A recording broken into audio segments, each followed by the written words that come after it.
নজর রাখবো পরবর্তী সংবাদে। বর্তমান সময়ে যেখানে নারীরা এগিয়ে যাচ্ছে, নারীদেরকে শক্তিশালী করার জন্য বিভিন্নভাবে পদক্ষেপ নেওয়া হচ্ছে, সেই জায়গায় দাঁড়িয়ে এবার নারীরাই নির্যাতনের শিকার। গৃহবধূ হত্যা সহ একাধিকভাবে নারী নির্যাতনের ঘটনায় এবার রাজ্যের ক্ষেত্রে অনেকটাই এবার লক্ষ্য করা যাচ্ছে। একই চিত্র আবারও যেখানে খোয়াইয়ের ক্ষেত্রে এবার লক্ষ্য করা গেছে। খোয়াই গৌরাঙ্গ টিলা এলাকায় স্ত্রীকে পিটিয়ে হত্যা করেছে স্বামী।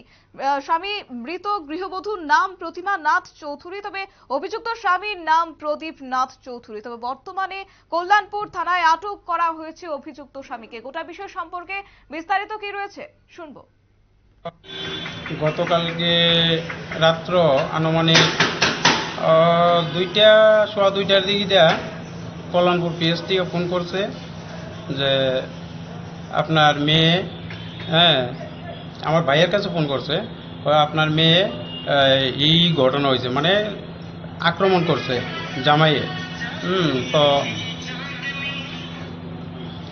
আক্রমণ করছে পরে এতটুকু কইছে আমরা কয় লইয়া যেতেছি কয় হাসপাতালে, আপনারা আইয়েন। তখন সময় কয় হাসপাতালে গাড়ি রিজার্ভ করে গেলাম, যাইয়া দেখলাম যে একদম অবস্থা সিরিয়াস। মাথার মধ্যে ন্যূনতম 12 থেকে 13টা কূপ আছে। এই জায়গাটার মধ্যে প্রচুর পরিমাণে কূপ, একদম ঝাঁঝরা বানাই দিয়েছে। এদিকে আছে একটা কূপ, এটা ন্যূনতম 1.5 ইঞ্চি ফাঁক হইয়া দিয়েছে, একটা কূপ যে দিছে। তারপরে যে হাত, এই দুনো হাত এইখানে কূপ আছে, এনো কূপ আছে, হাত ভাঙ্গিয়া এইরকমভাবে ঠেঙ্গাইয়া রয়েছে। তারপরে কয় হাসপাতালে অনবদ্য বর্মা ছিল, তো তাই নিয়ে আমি জিঙ্গাইলাম ডাক্তার, স্যার কি ব্যাপার, কেমন অবস্থা? খুবই খারাপ, সিরিয়াস অবস্থা, আপনারা জীবিতে লইয়া যান। তখন সময় লগে লগে অ্যাম্বুলেন্স দিয়া লইয়া আইছি জীবিতে। তো অনেকে আপনার বাতিজি কি মানে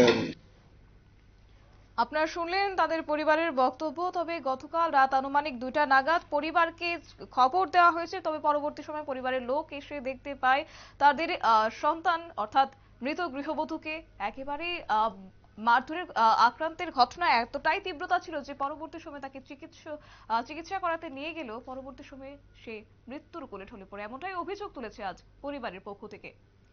নিয়ে নিচ্ছে ছোট একটি বিজ্ঞাপন বিরতি, সঙ্গে থাকুন।